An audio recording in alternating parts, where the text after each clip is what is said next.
This video explains how to buy shares of Gloo Holdings Inc., listed on NASDAQ under the ticker GLO. Gloo is shown here as an industrial adhesives company, and this is an educational guide, not financial advice. To purchase shares, you need a brokerage account. I'll use eToro as the example platform to show the process. After registering, you must verify your account, usually with an ID document, and add funds before buying. Use the platform search bar and type the ticker GLUO to find the company listing. Select Gloo Holdings Inc. from the results to ensure you reach the correct stock. On the asset page, review the company summary and the price chart to confirm it matches Gloo Holdings Inc. Verify the exchange shows NASDAQ and the ticker GLOO before proceeding.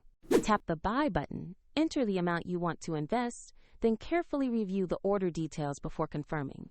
If the market is closed, your order may execute when it reopens, and if funds are insufficient, the platform will prompt you to add money. After execution, your position will appear in your portfolio for tracking. Check the video description for the eToro link if you want to follow the same steps shown.